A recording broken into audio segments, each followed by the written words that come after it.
میں سے 2 دعائیں قبول ہو گئی تھی اور ایک سے روک دیا گیا تھا. اس مسجد کا نام مسجد اجابہ ہے جی. یہ بالکل روڈ کے اوپر آپ کے الٹے ہاتھ میں بالکل روڈ کے اوپر آئے گی مسجد اجابہ. سرکار مدینہ صلی اللہ علیہ وسلم قبا کی بستی سے جب مدینہ آ رہے تھے تو آپ نے بنو معاویہ کے اس مسجد میں، یہاں پہ بنو معاویہ کا قبیلہ آباد تھا جی اس کے ارد گرد، اور یہاں پہ حضور اکرم صلی اللہ علیہ وسلم نے بنو معاویہ کی اس مسجد میں 2 رکعات نماز نفل ادا کی اور اللہ کی بارگاہ میں ہاتھ اٹھا کر 3 دعائیں مانگی. حضور نے پہلی دعا کی کہ یا رب العزت میری امت غرق ہو کر تباہ نہ ہو. یہ آپ کے بائیں ہاتھ کی طرف ہے جی. یا رب العزت میری امت غرق ہو کر تباہ نہ ہو. جیسے پہلے امتوں پہ عذاب آتے ہیں، یا رب العزت میری امت پہ عذاب نہ آئے. جو پہلے امتیں تھی وہ کفر کرتی تھی، ان پر طرح طرح کے عذاب آتے تھے. کسی کی بستیوں کو زمین سے اٹھا کر آسمان سے نیچے پھینک دیا جاتا تھا تو کسی کے اوپر پتھروں کی بارش کی جاتی تھی. جھوٹ بولتے تھے، شکلیں تبدیل ہو جاتی تھی. یا رب العزت میری امت کی شکل تبدیل نہ ہو. تو اللہ تعالیٰ نے اپنے محبوب کی اس دعا کو قبول کیا. پھر دوسری دعا کے لیے ہاتھ اٹھائے گئے کہ یا رب العزت میری امت میں قحط سالی نہ ہو، یہ بھوک اور پیاس کا شکار نہ ہو. تو رب تعالیٰ نے روح و زمین کے اوپر اتنا رزق اتار دیا، ہم لوگ آدھا کھاتے اور آدھا گرا دیتے ہیں.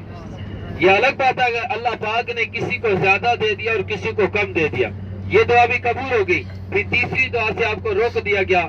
وہ دعا یہ تھی کہ یا رب العزت میری امت پہ لڑائی جھگڑا نہ ہو، یہ فتنہ فساد نہ پھیلائے. اگر اس دن یہ دعا بھی قبول ہو جاتی تو آج پوری دنیا میں امن و سکون رہنا تھا جی. سیدھے ہاتھ میں جنت البقیع ہے جی، مدینہ کا قبرستان. سامنے گنبد خضرا کا خوبصورت منظر بھی آپ کو دکھائی دے گا. حضور کی بارگاہ میں سلام پیش کیجیے. السلام علیکم یا رسول اللہ، السلام علیکم یا حبیب اللہ، السلام علیکم یا رحمت للعالمین، السلام علیکم یا خاتم النبیین، السلام علیکم یا اہل القبور، السلام علیکم یا اہل بقیہ، السلام علیکم یا اہل جنہ. یہ ہے مدینے کا قبرستان جس کا پرانا نام تھا بقیع الغرقد. جنت البقیع کا جو پرانا نام تھا وہ بقیع الغرقد تھا. غرقد بولتے ہیں ایک کانٹے دار خاک دار جھاڑی کو. جب ایک صحابی انصاری انتقال کر گئے، وفات پا گئے، تو حضور اکرم صلی اللہ علیہ وسلم نے ان کانٹے دار خاک دار جھاڑیوں کو صاف کروایا، وہاں پہ اس صحابی انصاری کو دفن کیا. اور آپ نے فرمایا کہ قیامت کے روز اللہ تعالیٰ یہاں سے 10,000 یا واللہ عالم اس سے بھی زیادہ لوگوں کو اٹھائیں گے اور سیدھا جنت میں داخل کریں گے. یہاں پہ بہت سے صحابہ اکرام مدفن ہیں. حضرت عثمان غنی رضی اللہ تعالیٰ عنہ، حضرت امام حسن رضی اللہ تعالیٰ عنہ،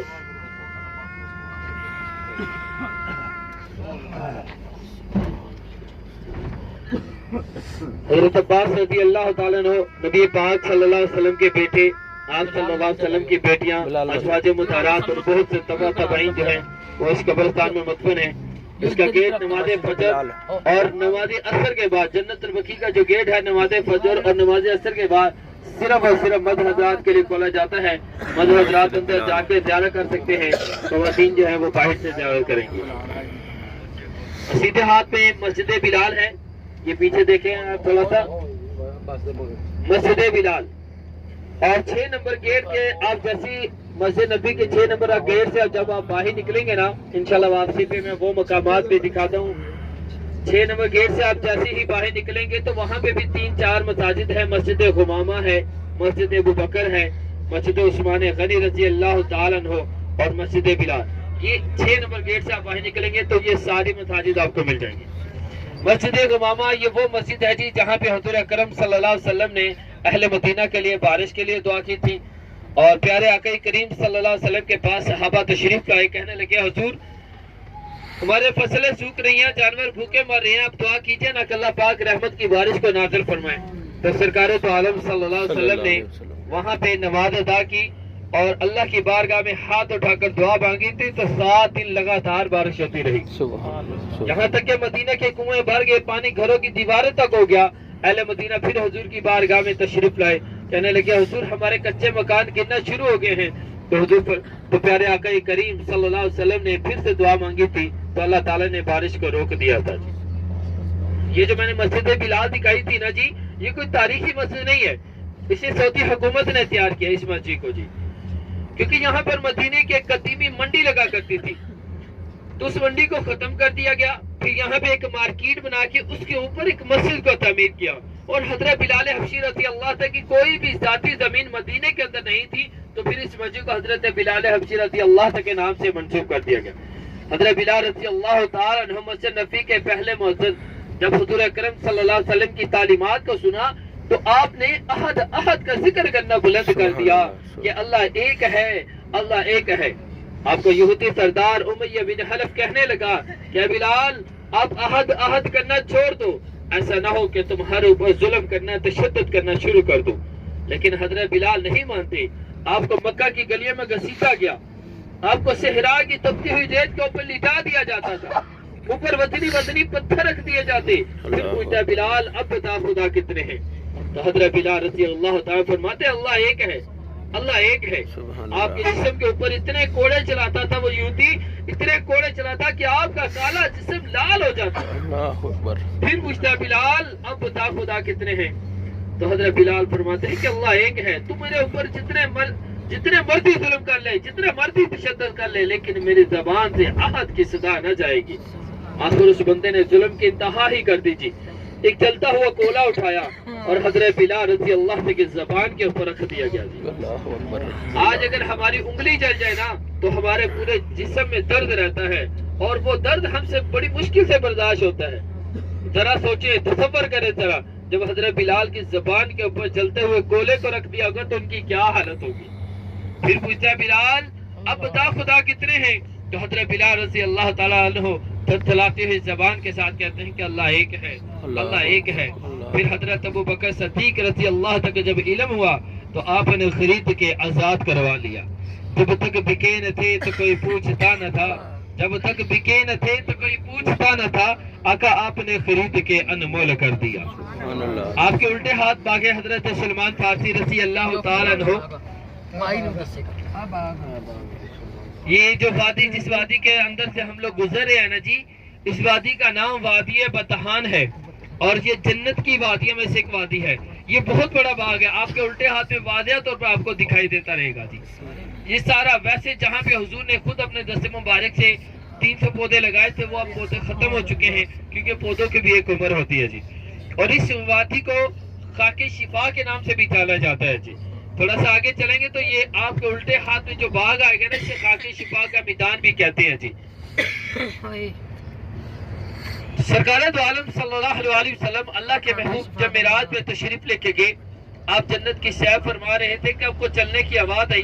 پوچھا گیا کہ اے جبرائیل کیا ہمارے ساتھ کوئی اور بھی ہے؟ کہنے لگے حضور ہمارے ساتھ اور کوئی نہیں ہے۔ تو پھر یہ چلنے کی آواز، یہ قدموں کی چاپ کس کی سنائی دے رہی ہے؟ کہنے لگے حضور یہ تو آپ کے پیارے غلام حضرت بلال رضی اللہ تعالیٰ کی چلنے کی آواز ہے۔ وہ چلتے تو مکہ کی گلیوں میں ہیں، ہم فرشتے آسمانوں پہ ان کے قدموں کی آہٹ سنتے ہیں۔ جب سرکار دو عالم صلی اللہ علیہ وسلم معراج سے واپس تشریف لائے، حضور نے پوچھا اے بلال اب مجھے بتاؤ کہ آپ ایسا کون سا عمل کرتے ہو جو اللہ پاک کو بہت پسند ہے؟ آپ چلتے تو مکہ کی گلیوں میں ہو، لیکن آپ کے قدموں کی آہٹ جو ہے آسمانوں پہ سنائی دیتی ہے۔ کہنے لگے حضور میں ایسا کوئی عمل نہیں کرتا، بس میری ایک عادت ہے کہ جب میں وضو کرتا ہوں اور وضو کرنے کے فوراً بعد ہی 2 رکعت نماز نفل تحیۃ الوضو ادا کرتے ہیں۔ سبحان اللہ۔ تو حضور فرماتے ہیں بلال اب مجھ سے پہلے جنت میں جاؤ گے۔ کہنے لگے حضور میں تو ایک ادنا سا غلام ہوں، میں آپ سے پہلے کیسے جنت میں جا سکتا ہوں؟ آپ ہمارے نبی ہیں، تاجدار مدینہ ہیں، رحمت للعالمین ہیں، آپ ہم سے پہلے جنت میں جائیں گے۔ تو حضور فرماتے ہیں اے بلال جب میں اپنے اونٹنی پر سوار ہوں گا اور اپنی امتیوں کو جب جنت میں لے کے جا رہا ہوں گا تو میری اونٹنی کی جو لگام ہے نا، جو رسی ہے، وہ تمہارے ہاتھ میں ہوگی۔ سبحان اللہ۔ اب بتاؤ کہ پہلے اونٹنی والا داخل ہوگا یا لگام والا داخل ہوگا؟ کہنے لگے حضور اس طرح تو لگام والا ہی جائے گا۔ تو حضور فرماتے ہیں بلال رب تعالیٰ سے خوش ہے، آپ اس سے پہلے جنت میں جاؤ گے۔ سبحان اللہ۔ حضرت بلال کی جتنی بھی شان بیان کی جائے جی کم ہے، دن ختم ہو جائے گا لیکن ان کی شان ختم نہیں ہوگی۔ یہ بھی جس وادی سے ہم لوگ گزر کے آئے ہیں، جیسے ہی ہم نے یو ٹرن کیا تھا تو آپ کو ایک کھلا سا میدان دکھائی دیا ہوگا پیچھے کی جانب، اسے خاک شفا کا میدان کہتے ہیں جی۔ ویسے تو پورے مدینہ کی خاک میں شفا ہے۔ میرے آقا کریم صلی اللہ علیہ وسلم اللہ کے محبوب جب بھی مدینہ سے باہر تشریف لے کے جاتے تھے، حضور کیا کرتے تھے؟ اپنے چہرے پر نقاب کر لیا کرتے تھے، اور جب واپس مدینہ تشریف لاتے تھے تو اپنے چہرے سے نقاب اتار دیا کرتے تھے۔ ایک دن صحابہ نے پوچھ لیا حضور یہ کیا ماجرا ہے؟ آپ باہر جاتے ہیں تو نقاب کر لیتے ہیں، مٹی بھی نہیں ہوتی، گرد و غبار بھی نہیں ہوتا، لیکن آپ کے چہرے پہ نقاب رہتا ہے۔ جب آپ واپس آتے ہیں مدینہ، یہاں پہ مٹی بھی اڑ رہی ہوتی ہے، غبار بھی ہوتا ہے، لیکن آپ کے چہرے پہ نقاب نہیں رہتا، آپ اتار دیتے ہیں۔ تو حضور فرماتے ہیں کہ اے میرے صحابہ، میرے شہر مدینہ کی خاک میں شفا ہے۔ سبحان اللہ، سبحان شہر اللہ، مدینہ کی جی ہر چیز میں شفا ہے، اسی لیے اسے شفائے مدینہ بھی کہا جاتا ہے۔ سبحان اللہ۔ یہ جیسے ہی ہماری گاڑی ٹرن کرے گی تو آپ کے بالکل سیدھے ہاتھ میں آپ کو سامنے جو مسجد دکھائی دے رہی ہے، اس مسجد کا جو پہلے نام تھا مسجد عتیقہ تھا جی۔ سرکار دو عالم صلی اللہ علیہ وسلم نے یہاں پہ نماز جمعہ ادا فرمائی تو اس مسجد کا نام مسجد جمعہ رکھ دیا گیا جی۔ یہ بھی اس کے دوبارہ سے اسے پینٹ کیا جا رہا ہے، اور جب یہ پینٹ ہو جائے گی اس سے بھی زیادہ خوبصورت آپ کو دکھائی دے گی۔ اور حضور اکرم صلی اللہ علیہ وسلم جب 3 دن کے قیام کے بعد صبح کی بستی سے جب مدینہ جا رہے تھے، اس دن جمعے کا دن تھا، جب حضور اس مقام پہ پہنچے تو نماز جمعہ کا وقت ہو گیا، اللہ کے محبوب نے یہاں پر ہی سب سے پہلا جمعہ ادا فرمایا جی۔ سبحان اللہ۔ اب یہ مسجد صرف اور صرف نمازوں کے اوقات میں کھلتی ہے، اس مسجد میں نماز جمعہ بھی نہیں ہوتا، کیونکہ سعودی حکومت میں جو تاریخی اور جو جامع مسجدیں ہیں وہاں پہ نماز جمعہ ادا کی جاتی ہے، یہ مسجد بھی صرف اور صرف نمازوں کے اوقات میں کھلتی ہے۔ ہمارا سب سے پہلا قیام مسجد قباء بالکل سامنے ہے۔ مسجد قباء عالم اسلام کی سب سے پہلی مسجد، جس کی بنیاد ہمارے نبی پاک صلی اللہ علیہ وسلم نے خود اپنے دست مبارک سے رکھی، جس مسجد کو شرف حاصل ہے ہمارے نبی پاک صلی اللہ علیہ وسلم کے ہاتھوں سے تیار ہونے کا جی۔ میرے آقا کریم صلی اللہ علیہ وسلم جب مکہ سے ہجرت کر کے جب مدینہ آئے تھے نا، تو آپ نے کلثوم بن حدف کے مقام پہ قیام فرمایا تھا، اور آپ کو حکم ملا کہ اے محبوب، تقویٰ کی بنیاد پر ایک مسجد تعمیر کی جائے، جس کی بنیاد تقویٰ پر ہو، پرہیزگاری پر ہو۔ تو حضور اکرم صلی اللہ علیہ وسلم نے مسجد قباء کی بنیاد رکھی، اور اس مسجد کو حضور نے 3 دن کے اندر مکمل فرمایا۔ جب نمازوں کا سلسلہ شروع ہو گیا، صحابہ کی ایک جماعت حضور اکرم صلی اللہ علیہ وسلم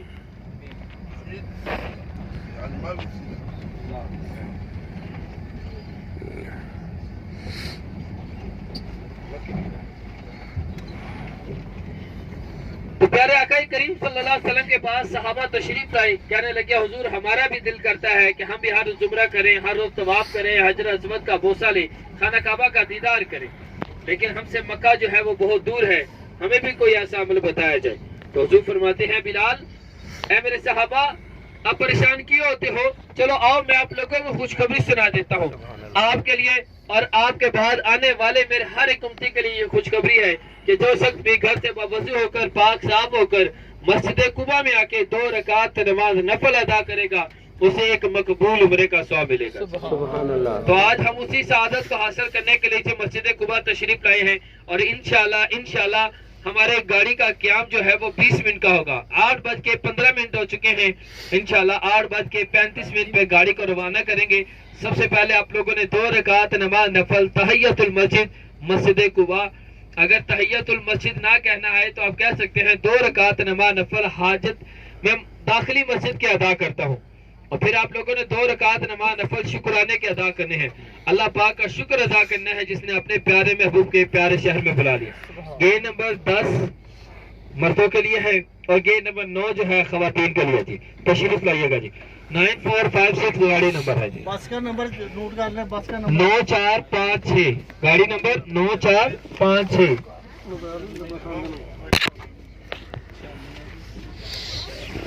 ہاں جی، بساں بہت کھڑی ہیں، ہاں، بہت اچھا لگتا۔ اللہ اکبر۔ اس پاس تو عورتیں نہیں آنا نا، اس پاس کھڑے ہوئے